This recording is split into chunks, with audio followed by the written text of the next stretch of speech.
Rusty Quill presents The Magnus Archives.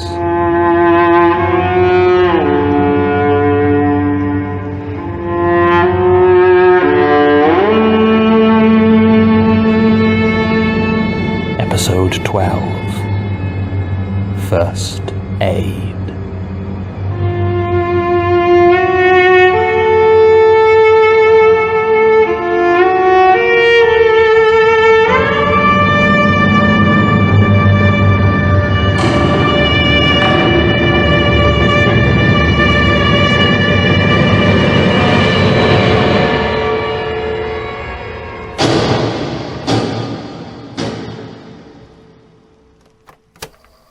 Statement of Lesere, Saraki, regarding a night shift at St. Thomas Hospital, London. Original statement given February 11th, 2012. Audio recording by Jonathan Sims, Head Archivist of the Magnus Institute, London. Statement begins. I'm a nurse at St. Thomas Hospital, down in Lambeth near Waterloo Station. Technically, these days I work for Guy's and St. Thomas NHS Foundation Trust, but Guy's Hospital is at a completely different location, the other side of London, so for the sake of clarity, I work at St. Thomas. Christmas is one of the worst periods to be working at a hospital, and in the accident and emergency department it's even more unpleasant. Pensioners who can't afford to properly heat their homes, drunken party-goers who overindulge and hurt themselves, even just people who didn't look where they were going and slipped on a patch of ice. Christmas brings out the side of people that always seems to lead them to the hospital. So I was relieved last year when I got my shift pattern and learned that my last A&E shift of the season was going to be on the 23rd, 2 full days before Christmas itself. That was the good news. The bad news was that the 23rd was also the Friday immediately before the big day, and that meant people finishing work for the holidays and going out for some celebration. When you work in accident and emergency, there are few words that fill your heart with such dread as the word celebration. That night wasn't as bad as some I'd seen. A few broken bones and a couple of drug-fueled injuries, but no fights or angry drunks, which was a blessing. It must have been about 1:30 in the morning that the ambulance arrived. They had radioed ahead, and we knew that we had a pair of severe burn victims being brought in, so we were as ready as we could have been. I was heading out to meet the ambulance when I noticed that the A&E waiting room was totally silent. I looked around, and there were all the people there that I expected to see, some cradling obvious injuries, but none of them made a sound. They continued to stare at their phone, read books, comfort one another, but not one of them spoke. I didn't have much time to really consider what I was seeing, as at that moment I heard the ambulance pull up outside and ran off to see to the first patient. By the time I arrived, they were already wheeling him out, and the doctor was assessing his burns. The doctor's name was Kaylee Grice, and she was a junior doctor at St. Thomas. She started giving some instructions to myself and the EMTs, but I was struck by how quietly she was speaking to me. She didn't whisper, but every word was very soft, as though it was a real effort to get them out. Nobody else seemed to notice, so at the time I assumed the effect was due to my own lack of sleep. I've always had difficulty adjusting to the late nights, and this time had been particularly bad. We finished transferring him to a treatment room, the only available one we had that night, and the doctor and EMTs returned to get the other patient while I began dealing with the burns on the first. I'm 48 years old, and I have been a nurse for most of that, so I've seen a good number of burns in my time. I was prepared for some deeply unpleasant scenes when the call came in, as bad burns can be some of the nastiest injuries you see working in a hospital. These ones surprised me. They were second degree, which is severe, but not usually such as to require hospitalization, except that they appeared to cover his entire body. Every inch of exposed skin showed signs of this burning, and cutting away his clothes it became apparent that the damage had spread there as well. Anything hot enough to cause this sort of effect should have damaged his clothing or even melted them onto the skin in places. But they were utterly unharmed, as though he had been dressed after he'd been burned, or the heat had passed right through his clothes without touching them. He was a tall man, heavy-set, with the sort of build I associate with an athletic middle age. Any hair he might have had was gone, apparently burned off, and his clothes were a nondescript black suit and white shirt. He didn't scream or cry or moan in pain. And in fact, the doctor had had to check his pulse when he'd come in to confirm he was still alive. He was, but as far as I could tell, he appeared to be sleeping peacefully. I had just started treatment when the second patient was wheeled in. He was in almost identical shape to the first, except for the fact that the burns seemed to stop at his neck, along a clear line. It was as though he'd been wearing a choker that the heat couldn't get above, but his neck was bare. He was smaller than the first man, and younger, I'd guess in his mid-30s. He was clean-shaven, but had long hair dyed completely black. He wore a similar suit to the older man, except that over the top he wore a long black leather coat, just as undamaged as the rest. It looked new, and I felt quite bad having to cut it off him, but we had to confirm how extensive his injuries were. Like the first, he was completely covered in almost uniform second-degree burns, except for what at first I thought were small black scorch marks. Looking closer, I saw that they were eyes. Small, tattooed eyes on every one of his joints, his knees, his elbows, and even his knuckles, as well as just over his heart. I would have expected the burns to have almost destroyed tattoos that small, but instead they were unblemished, and the skin about a centimetre around each one also didn't seem to have been affected. To say I was unsettled by this would have been something of an understatement. I barely noticed when Dr. Grice and the EMTs returned.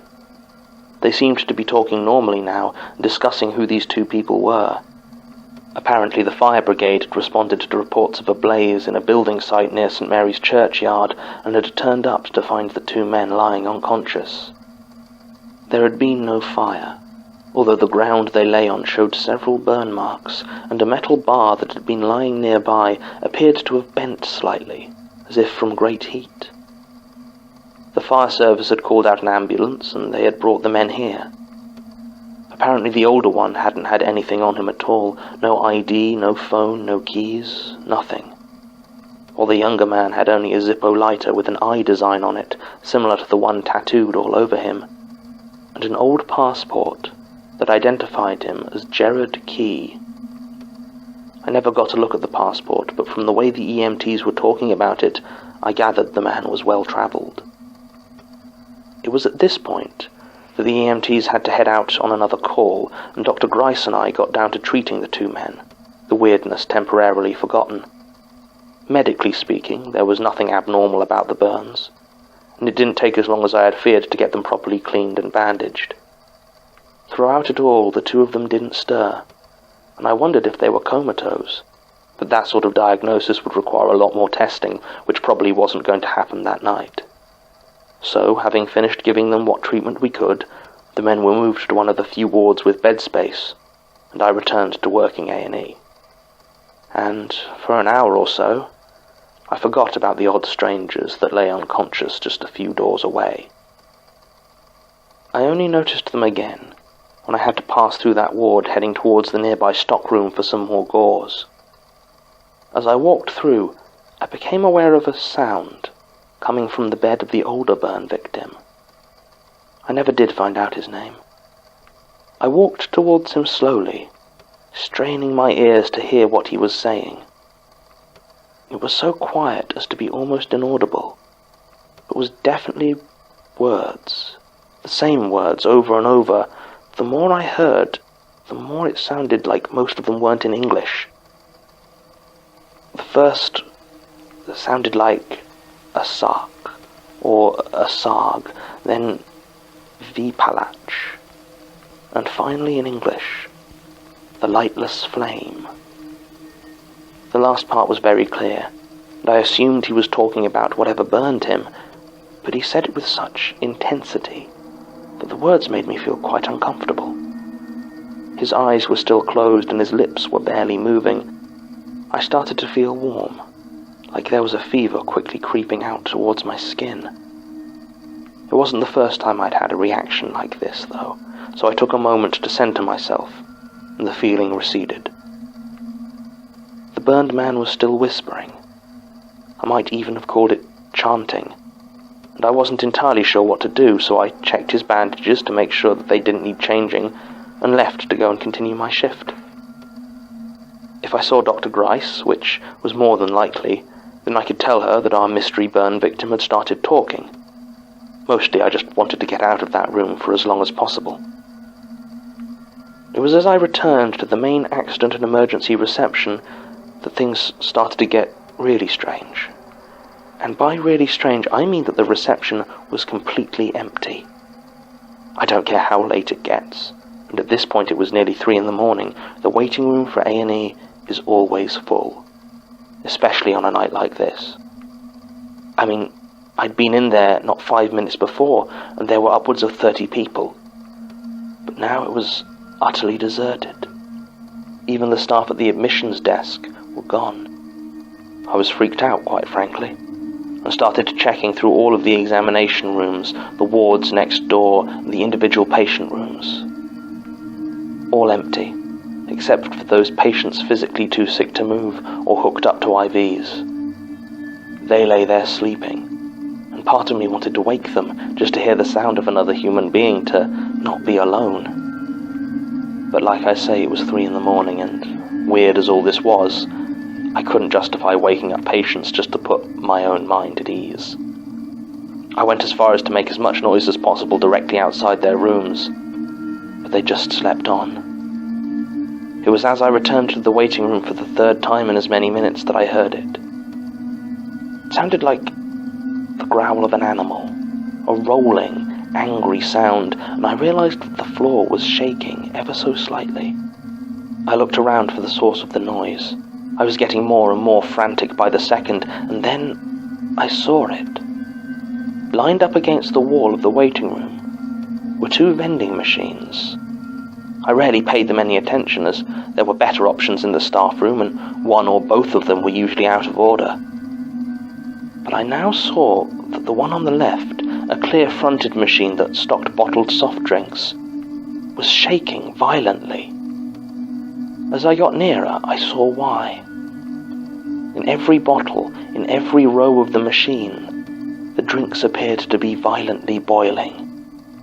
Cokes and lemonades and fruit juices shook and bubbled before one by one the bottles exploded, coating the inside of the clear plastic front with liquid that still kept steaming and hissing.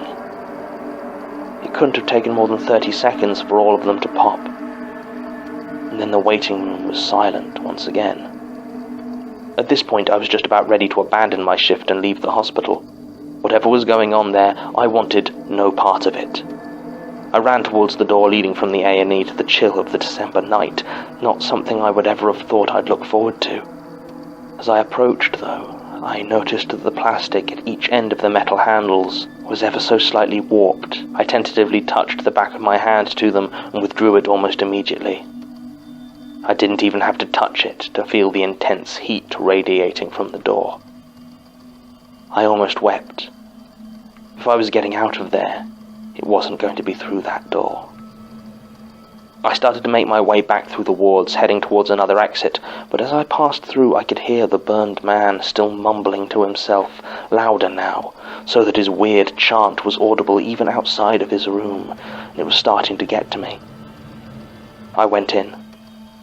I don't know what I was planning to do, I just needed to make him shut up somehow. His eyes were open now, bloodshot behind the bandages and staring blankly towards the ceiling. At that moment, I decided that I was going to shut him up, even if I had to physically hold his mouth closed. I approached him slowly and reached towards his face. A second before I could touch him, a hand shot out and grabbed me by the wrist. I turned to see the other burn victim, whose passport had identified him as Gerard Key, on his feet and shaking his head. His grip on my wrist was far stronger than I would ever have expected from someone that injured. I could feel a heat through his bandaged hand, like his skin was still burning somehow. I screamed. Why not? I'd already established no one was around to hear me. He immediately released my hand and apologized, said he'd only been trying to protect me. I asked him from what, and he gestured to the burned man still lying motionless in his bed, chanting his nonsense phrases. Sparing a glance at his own wrapped form, he said that touching the man would have been a bad idea. He seemed to be in tremendous pain as he spoke, but did his best to hide it. I didn't say anything then. I wanted to ask what was happening, and it seemed like he was waiting for me to do just that, but something stopped me. Something told me that if there was a coherent explanation for everything that had happened since the ambulance arrived, then I would be no better off for knowing it. After a few seconds of awkward silence, Gerard spoke. He asked me if the paramedics had brought any items in with them. Specifically, he was after a small book, bound in red leather, and a brass pendant he had been wearing. He didn't say what design had been on the pendant, but I guessed it had been an eye. I told him that neither of those things had been brought in with him, and he was quiet for a long time. After the last 10 minutes spent desperately wishing for another human being to talk to, I should have been relieved with Gerard's company. But watching him, standing and walking despite the burns covering 80% of his body, despite the sheer quantity of painkillers we had given him, he just made me very afraid. Finally he nodded, as though dismissing me, and limped past into the corridor, towards the supply cupboard. I followed him, asked what he was doing. I got no answer, but he seemed to know the code to the door immediately, and strode right in, scanning the shelves for something. He saw what he was after and picked up a small object wrapped in paper and plastic. I recognized it immediately as a sterile scalpel. He was going to kill the chanting man. I could feel it in the way he stared past me as I stood in the doorway. He started walking towards me.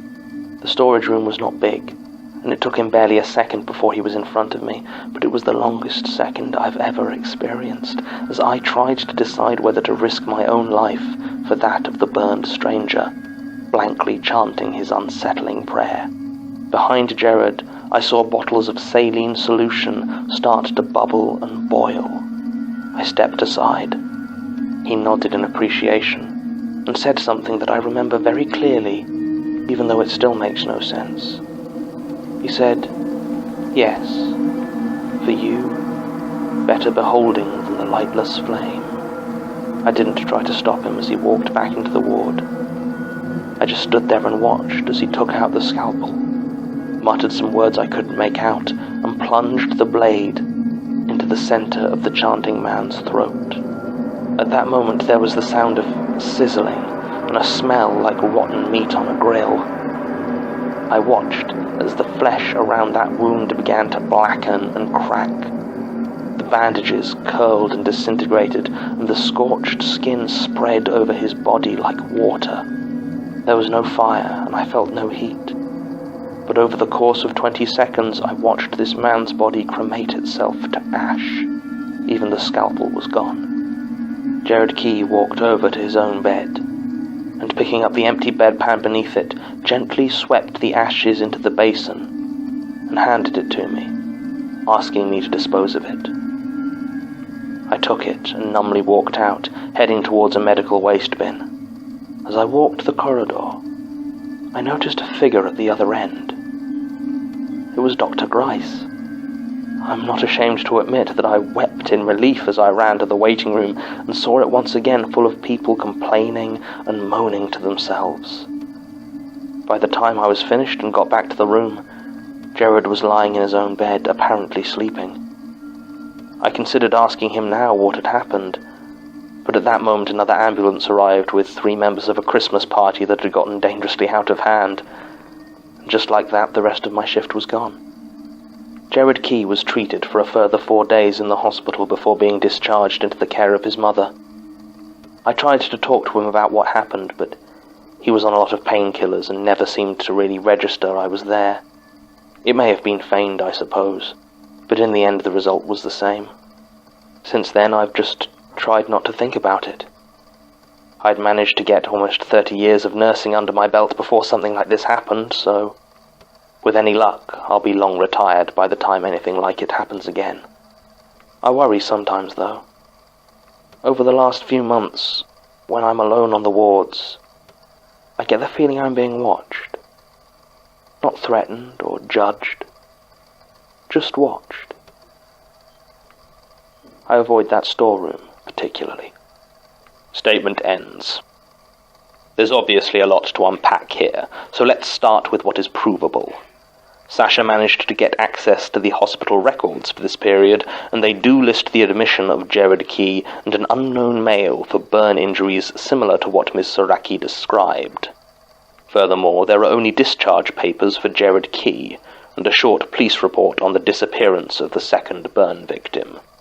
No evidence of foul play was found, and no official missing persons case was ever opened. As far as the mystery man's chanting goes, if it was indeed a sarg that he was saying, then that's quite interesting. A sarg is the name of a demon in Sumerian mythology associated with disease and corruption, which doesn't really seem to have much relevance to this statement, except that it was also fabled that a sarg was able to boil fish alive in their rivers. Admittedly, in Sumerian myth, this was because he was monstrously ugly, but a curious coincidence nonetheless. The palach might also be a mishearing of the Polish word wypalać, according to Martin, which means to cauterize or brand. Admittedly, if Martin speaks Polish in the same way he speaks Latin, then he might be talking nonsense again, but I've looked it up and it appears to check out. I can't find anything conclusive on the phrase the lightless flame, however. It crops up in a lot of different contexts throughout various esoteric literatures. It has not escaped my notice that this is the second time Jared Key has turned up in this archive. I'd be very keen to get his statement, but unfortunately it looks like he passed away from a brain tumor late last year. We're doing further research into him, though, and if we're lucky, maybe we already have a statement from him tucked away somewhere in these damn files. We contacted Miss Saraki to see if she wanted to make a follow-up statement, but she declined. Apparently she still gets the watched feeling occasionally, but aside from that, there haven't been any other abnormal occurrences in her professional or personal life. One final note. Sasha has been able to access the hospital's CCTV footage for the night of 23rd December 2011, and it shows something quite startling.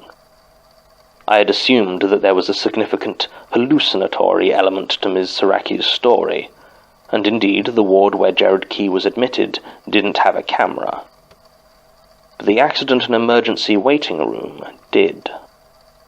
At 03:11:22, it shows everybody in that room, which I personally counted at 28 people, standing up and calmly filing out of the doors. After this, Ms. Saraki can be seen entering and leaving 3 times, once taking a minute to stare at something beneath the camera, which I assume to be the vending machine. The rest of the staff and patients do not return until 03:27:12, over 15 minutes after they left, when they walk back in through the same doors. The footage does not contain any sound, and no alarm of any sort was recorded, so I cannot offer any guess as to why they left or what they were doing in the intervening time. There is one other thing Sasha highlighted, however. At 03:22:52, the feed cuts out for less than a second, and is replaced for a single frame by a close-up of a human eye staring back through the video feed. Recording ends.